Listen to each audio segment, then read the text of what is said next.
ಹೀಗೆ ದುಬಾರೆಗೆ ಬಂದ ಮೇಲೆ ನಮ್ಮ ಆನೆಗಳೆಲ್ಲ ಅದರದ್ದು ರೆಗ್ಯುಲರ್ ರೆಸ್ಪಾನ್ಸಿಬಿಲಿಟಿ ಏನಿರುತ್ತೆ ಮುಗಿಸಿ ಕಾಡಿಗೆ ಹೋಗ್ತಾ ಇರುವಂಥದ್ದು. ಈಗ ಹೇಮಾವತಿ ನೋಡಿ, ತಾನು ಕೂಡ ಡಿಸೆಂಟಾಗಿ ತನ್ನ ಒಂದು ದಿನನಿತ್ಯದ ಕೆಲಸವನ್ನೆಲ್ಲ ಮುಗಿಸ್ಕೊಂಡು ಕಾಡಿನತ್ತ ಸಾಕ್ತಾ ಇದ್ದಾಳೆ. ಸೊ ದುಬಾರೆ ಎಲಿಫೆಂಟ್ ಕ್ಯಾಂಪ್ ಹಿಂಬದಿಯಲ್ಲೇ ನಾವು ಒಂದು ಕಾಡು ಕಾಣುತ್ತೆ.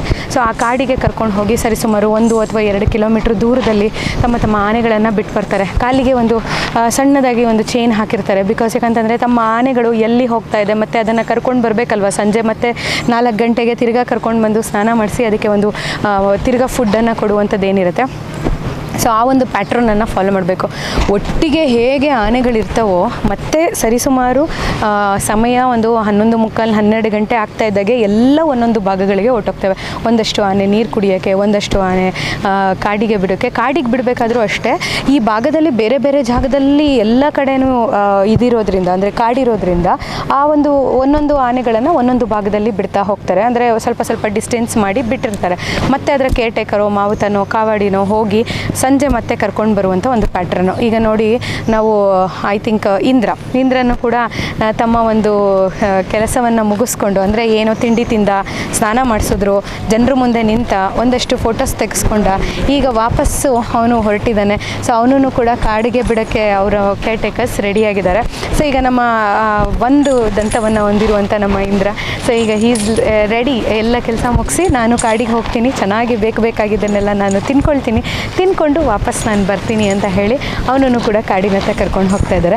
ಒಂದಷ್ಟು ಆನೆಗಳು ಈ ಭಾಗದಲ್ಲಿ ಹೋದರೆ ಇನ್ನೊಂದಷ್ಟು ಆನೆಗಳನ್ನು ಬೇರೆ ಭಾಗದಲ್ಲಿ ಕರ್ಕೊಂಡು ಹೋಗ್ತಾರೆ. ಅಂದರೆ ಇಲ್ಲಿ ಸುತ್ತಮುತ್ತಲೂ ಕಾಡಿರೋದ್ರಿಂದ ಆ ಎಲ್ಲ ಪ್ರದೇಶಗಳಲ್ಲೂ ಒಂದೊಂದು ಜಾಗಗಳಲ್ಲಿ ಆನೆಗಳನ್ನು ಬಿಡ್ತಾರೆ. ಯಾಕೆಂತಂದರೆ ಅವರಿಗೂ ಕೂಡ ಎಲ್ಲಿ ಬಿಟ್ಟಿದ್ದಾರೆ ಅದರದ್ದು ಬೇಸ್ ಮೇಲೆ ಅದನ್ನು ಹುಡ್ಕೊಂಡು ಹೋಗ್ತಾರೆ. ಒಂದು ಆಲ್ಮೋಸ್ಟ್ ಒಂದು 4 ಕಿಲೋಮೀಟ್ರು 5 ಕಿಲೋಮೀಟ್ರ್ ನಡ್ಕೊಂಡು ಹೋಗಿರ್ತವೆ. ಅದರ ಆಹಾರ ಪದಾರ್ಥಗಳನ್ನು ಹುಡ್ಕೊಂಡು ಮತ್ತೆ ಕರ್ಕೊಂಡು ಬರ್ತಾರೆ. So this is the regular pattern. ಹಾಗಾಗಿ ನಮ್ಮ ಆನೆಗಳಿಗೆ ಕಾಡಿನ ಜೀವನ ಮತ್ತು ನಾಡಿನ ಜೀವನ ಎರಡೂ ಮಿಸ್ ಆಗದೇ ಇರುವ ಹಾಗೆ, ಅಂದರೆ ಒಂದು ಸ್ವಲ್ಪ ಸಮಯ ಕಾಡಿನ ಜೀವನವನ್ನು ಅವು ಅನುಭವಿಸ್ತವೆ, ಒಂದು ಸ್ವಲ್ಪ ಸಮಯ ನಾಡಿನ ಜೀವನವನ್ನು ಅನುಭವಿಸ್ತವೆ. ಸೊ ಎರಡೂ ಮಿಸ್ ಆಗದೇ ಇರೋ ಥರ ಬ್ಯಾಲೆನ್ಸ್ಡ್ ಆಗಿ ಅರಣ್ಯ ಇಲಾಖೆ ಇದನ್ನು ವೆಲ್ ಆರ್ಗನೈಸ್ಡ್ ಮಾಡಿದ್ದಾರೆ.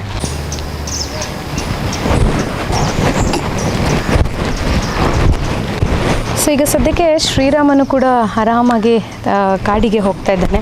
So every day this has become a routine. ಅವುಗಳಿಗೆ ಗೊತ್ತು ವಾಪಸ್ ನಾವು ಇಲ್ಲಿಂದ ಕಾಡಿಗೆ ಹೋದರೂ ಮತ್ತೆ ನಮ್ಮ ಕೇರ್ಟೇಕರ್ಸ್ ಬಂದು ಕರ್ಕೊಂಡು ಬರ್ತಾರೆ ಅಂತ ಹೇಳಿ. ಈಗ ಅವನನ್ನು ಕೂಡ ಅವನ ಮಾವುತರು ಕರ್ಕೊಂಡು ಹೋಗಿ ಬಿಡ್ತಾ ಇದ್ದಾರೆ. ಅದನ್ನು ನೋಡ್ತಾ ಇದ್ದರೆ ಎಷ್ಟು ಚೆನ್ನಾಗಿ ನಡ್ಕೊಂಡು ಹೆಜ್ಜೆ ಹಾಕ್ಕೊಂಡು ಹೋಗ್ತಾ ಇದ್ದಾನೆ ನಮ್ಮ Shriram. It is so cute and so nice to see. ಶ್ರೀರಾಮನನ್ನು ನೋಡಲಿಕ್ಕೆ ತುಂಬ ಖುಷಿಯಾಗುತ್ತೆ ನಮಗೆ. ಆ್ಯಂಡ್ ಅದರಲ್ಲೂ ಅವನು ಈ ಬಾರಿ ತುಮಕೂರು ದಸರಾವನ್ನು ತುಂಬ ಚೆನ್ನಾಗಿ ಮಾಡಿದ್ದಾನೆ. ಸೊ ಅವನಿಗೆ ಇನ್ನೂ ಒಳ್ಳೆಯದಾಗಲಿ, ದೇವರು ಒಳ್ಳೆ ಆಯಸ್ಸು ಆರೋಗ್ಯವನ್ನು ಕೊಡಲಿ ಅಂತ ಕೇಳ್ಕೊಳ್ಳೋಣ.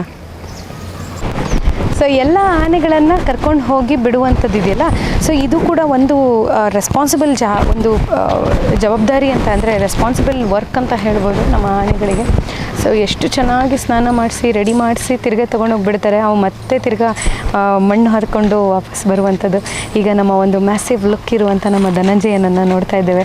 ಸೊ ಅವನು ಕೂಡ ವಾಪಸ್ ಕಾಡಿಗೆ ಹೋಗಿ ತನಗೆ ಬೇಕಾದಂಥ ಆಹಾರಗಳನ್ನು ತಿಂದ್ಕೊಂಡು ಬಂದು ವಾಪಸ್ಸು ತನ್ನ ಒಂದು ಇದಕ್ಕೆ ಬರ್ತಾನೆ. ಸೊ ಅವರ ಕೇರ್ಟೇಕರ್ಸ್ ಧನಂಜಯನನ್ನು ಕಾಡಿಗೆ ಬಿಡೋದಕ್ಕೆ ಕರ್ಕೊಂಡು ಹೋಗ್ತಾ ಇದ್ದಾರೆ. ಸೊ ಧನಂಜಯನಿಗೆ ದಿಸ್ ಈಸ್ ಆಲ್ ಲೈಕ್, ಅವನಿಗೆ ಏನು ಯಾವ ಒಂದು ಜಾಗದಲ್ಲಿ ಯಾವ ರೀತಿ ಇರಬೇಕು ಅನ್ನುವಂಥದ್ದು ಬಹುಶಃ ಅದನ್ನೇ ಹೇಳ್ತಾ ಇದ್ರಲ್ಲ, ನಮಗೆ ಭಾಸ್ಕರಣ್ಣ ಮಾತಾಡ್ತಾ ಇದ್ದಾಗ ಹೇಳ್ತಾ ಇದ್ರು, ಅರ್ಜುನನ ರೀತಿ ಅಭಿಮನ್ಯುವಿನ ರೀತಿ ನಮ್ಮ ಧನಂಜಯ ಕೂಡ ಮುಂದಿನ ದಿನಗಳಲ್ಲಿ ಆ ಎಲ್ಲ ಒಂದು ಶಕ್ತಿಯನ್ನು, ಆ ಎಲ್ಲ ಒಂದು ಯುಕ್ತಿಯನ್ನು, ಆ ಎಲ್ಲ ಒಂದು ಬುದ್ಧಿಯನ್ನು ಕಲಿಯುವಂತಾಗಲಿ ಅಂತ ಹೇಳ್ತಾ ನಮ್ಮ ಧನಂಜಯ ಈಗ ಕಾಡಿಗೆ ಹೋಗ್ತಾ ಇರೋದನ್ನು ನಾವು ನೋಡ್ಬೋದು.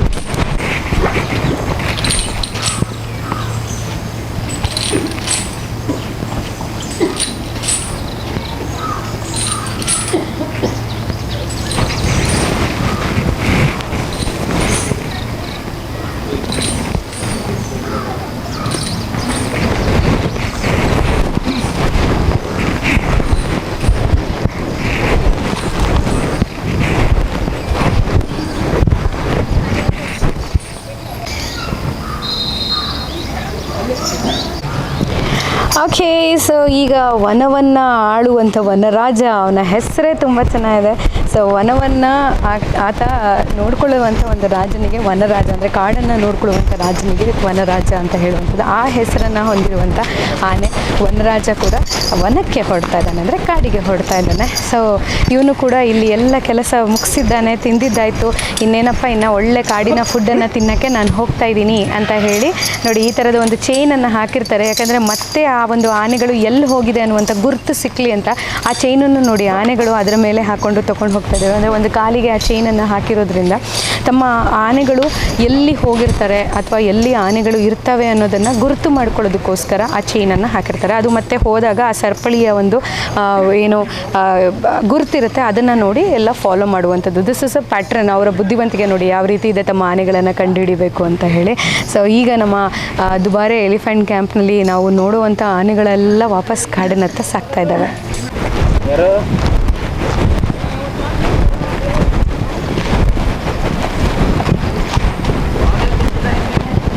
ದಣಿದಂಥ ದಣಿವಾರಿಸ್ಕೊಳ್ಳೋದಕ್ಕೆ ಇಲ್ಲಿ ಇರುವಂಥ ಹೊಳೆಗಳಲ್ಲಿ ಸಾಕಷ್ಟು ತನಗೆ ಬೇಕಾದಂಥ ನೀರನ್ನು ಸೊಂಡಲಿಂದ ತೆಕ್ಕೊಂಡು ಕುಡಿದು ತೃಪ್ತಿಯಾಗಿ ವಾಪಸ್ ನಾನು ಕಾಡಿಗೆ ಹೋಗ್ತೀನಪ್ಪ, ಇವಾಗ ಕಾಡಿನಲ್ಲಿ ನನ್ನ ಒಂದು ಆರಾಮಾದಂಥ ಸಮಯವನ್ನು ಕಳಿತೀನಿ ಅಂತ ಖುಷಿಯಾಗಿ ನಮ್ಮ ಆನೆಗಳು ಹೋಗ್ತಾ ಇದ್ದಾವೆ. ಸೊ ನಾನು ಅದು ನೋಡ್ತಾ ಇದ್ದಾಗೆ ನನಗೆ ತುಂಬ ಚೆನ್ನಾಗಿ ಅನಿಸೋದು. ನನಗೆ ಯಾರೋ ಒಬ್ಬರು ಹೇಳ್ತಾಯಿದ್ರು, ಮೇಡಮ್ ದಸರಾಗೆ ಬಂದಾಗ ನೀವು ಆನೆ ನೋಡೋದಕ್ಕೂ ಕಾಡಿನಲ್ಲಿ ಅಥವಾ ಕ್ಯಾಂಪ್ಗಳಲ್ಲಿ ಇರಬೇಕಾದ್ರೆ ನೋಡಿ ತುಂಬ ಡಿಫ್ರೆನ್ಸ್ ಅನಿಸುತ್ತೆ ಅಂತ. ಖಂಡಿತವಾಗ್ಲೂ ಅದು ನನ್ನ ಕಣ್ಣಿಗಂತೂ ಆ ಡಿಫ್ರೆನ್ಸ್ ಗೊತ್ತಾಗ್ತಾ ಇದೆ. ಬಹುಶಃ ನಿಮಗೂ ಅದು ವಿಡಿಯೋ ನೋಡ್ತಾ ಇದ್ರೆ ಅನಿಸ್ಬೋದು. ಯಾಕೆಂತಂದರೆ ಆ ಒಂದು ಕಂಪ್ಲೀಟ್ ಅದರ ಲುಕ್ಕು, ಅದರ ಒಂದು ಟೆಕ್ಸ್ಚರು ದಸರಾಗೆ ಬಂದಾಗ ನನಗನ್ಸುತ್ತೆ ಆನೆಗಳು ನೋಡಿದಾಗ ಅವೇನೋ ನಮ್ಮನ್ನು ನೋಡಿ ನಗ್ತಾ ಇದ್ದಾವೆ ಅನ್ನೋವಂಥ ಭಾವನೆ ಬರುತ್ತೆ. ಅಂದರೆ ಅಷ್ಟು ಚೆನ್ನಾಗಿ ಕಾಣಿಸ್ತಿರುತ್ತೆ. ಆನೆಗಳು ನೋಡ್ತಾ ಇದ್ದಾಗ ಅವು ನಮ್ಮನ್ನು ನೋಡಿ ಸ್ಮೈಲ್ ಮಾಡ್ತಾ ಇದ್ದಾವೆ, ಪ್ಲೆಸೆಂಟಾಗಿ ಮಾತಾಡ್ತಾ ಇದ್ದಾವೆ ಅಂತ ಅನಿಸುತ್ತೆ. ಆದರೆ ಇಲ್ಲಿ ನೋಡ್ತಾ ಇದ್ದಾಗ ಅಯ್ಯೋ ಇವೆಲ್ಲ ಫುಲ್ ನಮ್ಮನ್ನು ಕೋಪದಲ್ಲಿ ನೋಡ್ತಾ ಇದ್ದಾವೆ, ಆಮೇಲೆ ನಮ್ಮ ಮೇಲೆ ಸಿಟ್ಟು ಮಾಡ್ಕೊಂಡು ನೋಡ್ತಾ ಇದ್ದಾವೆ ಅಂತ ಅನಿಸುತ್ತೆ. ಯಾಕಂದರೆ ಅಷ್ಟು ಎಗ್ರೆಸಿವ್ ಲುಕ್ ಇರುತ್ತೆ ಎಲ್ಲ ಆನೆಗಳಲ್ಲೂ. ಅದಕ್ಕೆ ಬಹುಶಃ ನಮ್ಗನ್ಸುತ್ತೆ ಕಾಡಾನೆಗಳನ್ನು ಇವೇ ಪಳಗಿಸಿದಂಥ ಆನೆಗಳೇ ಹೀಗಿದೆ ಅಂದರೆ ಇನ್ನು ಕಾಡಾನೆಗಳನ್ನ ಯೋಚನೆ ಮಾಡಿ ಯಾವ ಥರ ಇರ್ತವೆ ಅಂತ. ನಾವು ಈ ಆನೆಗಳಿಗೇ ಫೋಟೋ ಹತ್ರ ಹೋಗ್ತೀವಿ. ಇನ್ನು ಕಾಡಾನೆಗಳು ಅಂತಂದಾಗ we have to think that ಅವು ಇನ್ನೂ ಕೂಡ ಸ್ಟ್ರಾಂಗೆಸ್ಟ್ ಆಗಿರ್ತವೆ, ಇನ್ನೂ ಎಗ್ರೆಸಿವ್ ಆಗಿರ್ತವೆ. ಪಳಗಿಸಿದಂಥ ಆನೆಗಳೇ ಈ ರೀತಿ ಇದ್ದಾವೆ ಅಂತ ಅನ್ನೋದಾದರೆ, ಸೊ ಈ ಒಂದು ಆನೆಗಳನ್ನು ಕೂಡ ಏನೇ ಪಳಗಿಸಿದ್ರು ಅದರ ಒಂದು ಜೀವನ ಶೈಲಿಗೆ ಯಾವುದೇ ಥರದ ಹೊಡೆತ ಬೀಳದೇ ಇರಲಿ ಅಂತ ಹೇಳಿ ಆ ಆನೆಗಳಿಗೆ ಪ್ರತಿನಿತ್ಯವೂ ಸ್ನಾನ ಮಾಡಿಸಿ ಊಟ ಮಾಡಿಸಿ ತದನಂತರ ಅದನ್ನು ಕಾಡಿಗೆ ಬಿಡುವಂಥದ್ದು. ಈಗ ಈ ಆನೆ ಕಾಡಿಗೆ ಹೋಗ್ತಾ ಇದೆ ನೋಡಿ, ಆರಾಮಾಗಿ ಚೆನ್ನಾಗಿ ಮಣ್ಣೆಲ್ಲ ಎರಚ್ಕೊಂಡು. ಯಾವ ಆನೆ ಬ್ರದರ್? ಅಬ್ಬಾ ಈಗ ನೋಡೋಕ್ಕೆ ಬೇರೆ ಥರ ಕಾಣಿಸ್ತಾ ಇದ್ದಾನೆ. ನಾನು ಅದೇ ಅನ್ಕೋತಾ ಇದ್ದೆ ನೋಡಿದಾಗಲೇ ಈ ಅಗ್ರೆಸಿವ್ ಲುಕ್ ನೋಡೋಣ. ನಮ್ಮ Sugriva is ready and is a massive look ಇದೆ ಅವನಿಗೆ. ಸೊ ಚೆನ್ನಾಗಿ ಎಲ್ಲ ಆ ಡಸ್ಕಿ ಕಲರನ್ನು ತೆಕ್ಕೊಂಡು ಈಗ ಕಾಡಿಗೆ ಹೋಗ್ತಾ ಇದ್ದಾನೆ. Thank you brother, thank you so much.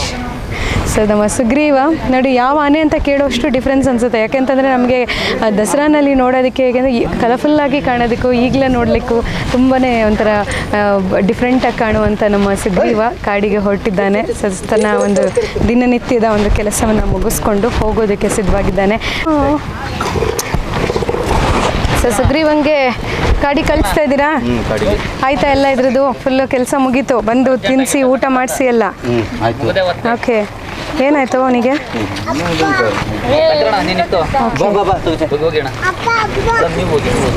ಒಟ್ಟಾರೆ ಫೈನಲಿ ನಮ್ಮ ದುಬಾರೆ ಎಲಿಫೆಂಟ್ ಕ್ಯಾಂಪಿಗೆ ಬಂದಮೇಲೆ ಎಲ್ಲ ಆನೆಗಳು ಅದರ ಒಂದು ಡೈಲಿ ಲೈಫ್ನ ಏನಿತ್ತು ಅದನ್ನು ನಾವು ನಿಮಗೆ ತೋರಿಸುವಂಥ ಪ್ರಯತ್ನ ಮಾಡಿದ್ವಿ. ಸೊ ಅದಾದ ಬಳಿಕ ಎಲ್ಲ ಆನೆಗಳು ಕಾಡಿನತ್ತ ಸಾಗಿ ತಮ್ಮ ಒಂದು ಕಾಡಿನ ಲೈಫ್ನ ಎಂಜಾಯ್ ಮಾಡೋದಕ್ಕೆ ಹೊರಟಿದ್ವು. ಈ ಒಂದು ವಿಡಿಯೋ ನಿಮ್ಮೆಲ್ಲರಿಗೂ ಇಷ್ಟ ಆಗಿದೆ ಅಂತ ಭಾವಿಸ್ತೀನಿ. ಇಷ್ಟ ಆಗಿದ್ರೆ ನೀವೇನು ಮಾಡಬೇಕು? ಮಿಸ್ ಮಾಡಿದ್ರೆ ಸಬ್ಸ್ಕ್ರೈಬ್ ಮಾಡಿ MCVG ಕೌಸಲ್ಯ ಯೂಟ್ಯೂಬ್ ಚಾನಲ್.